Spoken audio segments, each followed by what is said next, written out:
Bonjour à toutes. Alors aujourd'hui je vais vous proposer un tutoriel pour réaliser un porte-monnaie. Ça va être un tout petit porte-monnaie parce que je ne sais pas si vous êtes comme moi, mais moi mon porte-monnaie habituel c'est presque une valise de déménagement. Mais l'été on a toujours des plus petits sacs et malheureusement j'ai pas de porte-monnaie adapté à cette taille-là. Donc cette fois-ci je vais faire un porte-monnaie qui va être de la taille d'une carte d'identité vu qu'on en a souvent besoin quand on sort le soir. On va tout d'abord tracer un trait de 26 cm. On repère le milieu, donc à 13 cm, ici. Donc là on a 26 cm. Et on va tracer une ligne de 18 cm. Donc 9 cm de chaque côté. Comme la largeur d'une pièce d'identité, c'est approximativement 10 cm et demi, on va tracer à chaque extrémité ici et là une largeur de 12 cm. Comme ça, on va être assez confortable au niveau de la largeur. Maintenant qu'on a tracé ce carré ici à l'intérieur, on va faire venir rejoindre les deux extrémités ici et là par un arc de cercle.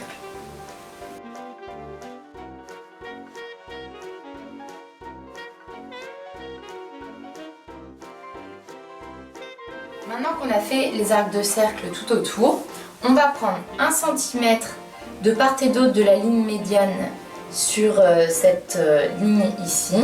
Donc 1 cm là, 1 cm là, 1 cm là et 1 cm là. Et on va venir tracer un trait qui va relier ce point-là jusqu'à un point qu'on va marquer ici à 4 cm de la ligne médiane. Donc 1, 2, 3 et 4 ici.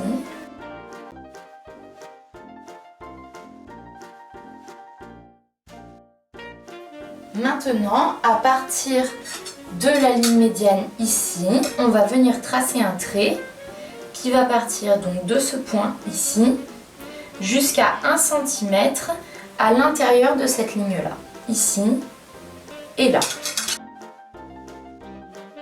À l'intérieur, ce seront en fait les soufflets qui viendront à l'intérieur du porte-monnaie. Maintenant, on va venir rajouter un battant à cette forme principale, qu'on va dire, ici. Un battant qui va faire 7 cm de haut et 12 cm de large. Donc on a nos 12 cm ici. On va venir rajouter 7 cm de haut.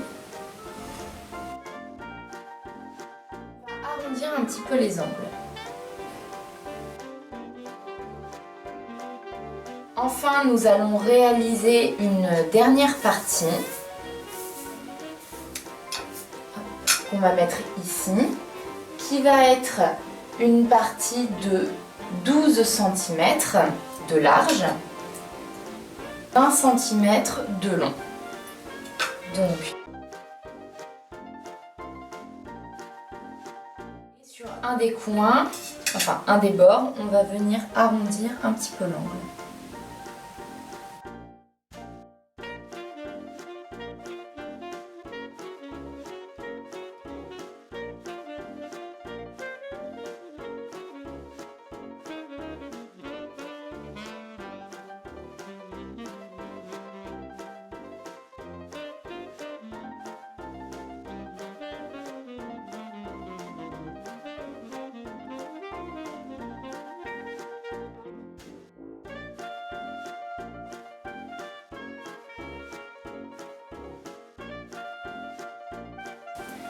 Donc maintenant, on va venir reproduire le patron sur ce tissu qui va nous servir de fond.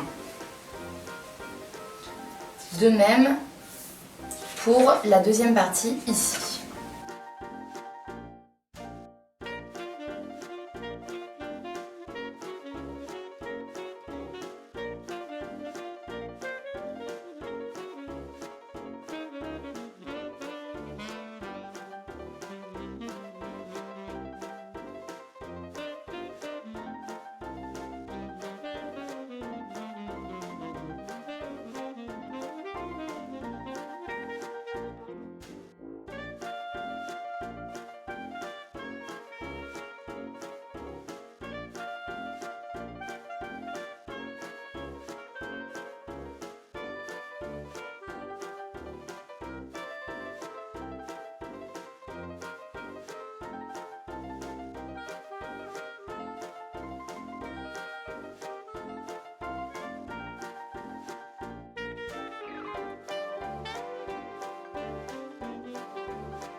on va venir épingler la doublure avec le fond avec la doublure et on va les mettre endroit contre endroit.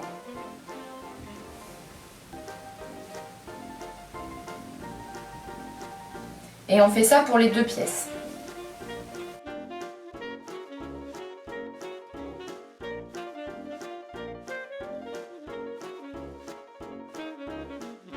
Maintenant, on a les deux pièces qui sont épinglées et on va venir coudre tout le tour, comme ceci, en laissant un endroit qui sera incousu, ce qui nous permettra de retourner la pièce.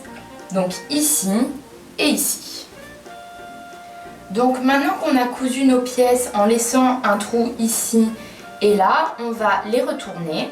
Mais tout d'abord, on va couper les angles ici pour éviter que ça fasse trop de marques quand on retourne. Pas trop proche non plus pour pas que les coutures se défassent. Ici. Et dans les arrondis, on va venir piquer comme ceci.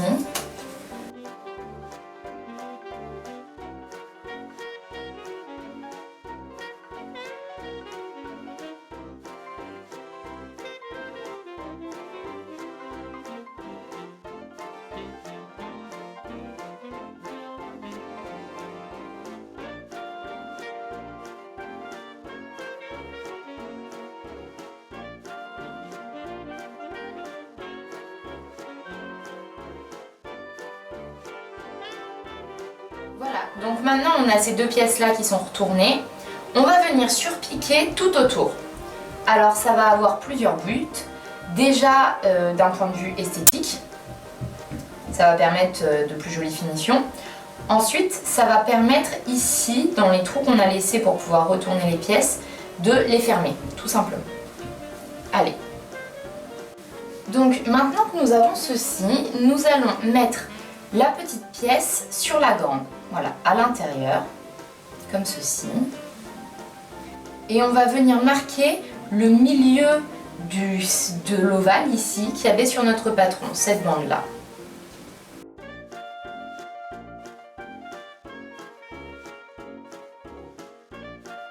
On va venir coudre ici le long de la ligne.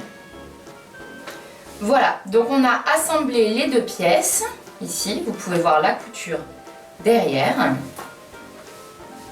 Et maintenant, on va venir reporter les traits que nous avions fait ici, ceux-là et ceux-là, sur notre pièce de tissu.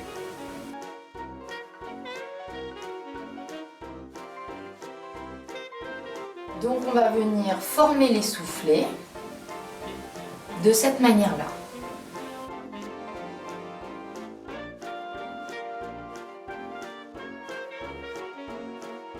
Nous avons donc 3 soufflets, 1, 2 et 3, donc évidemment de chaque côté. La petite pièce qu'on avait cousue au milieu de la pièce principale, elle va venir en fait nous permettre de le mettre dans le premier soufflet. Ça va nous permettre de faire une sorte de séparateur. Donc on vient la mettre à l'intérieur du soufflet qu'on avait marqué.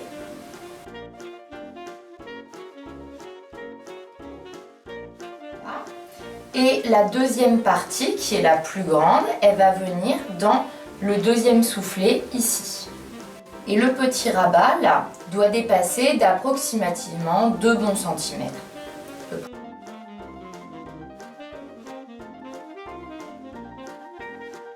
Donc pour terminer tout ça, on va venir piquer sur approximativement 1 cm le soufflet ici, ici et là, et pareil de l'autre côté.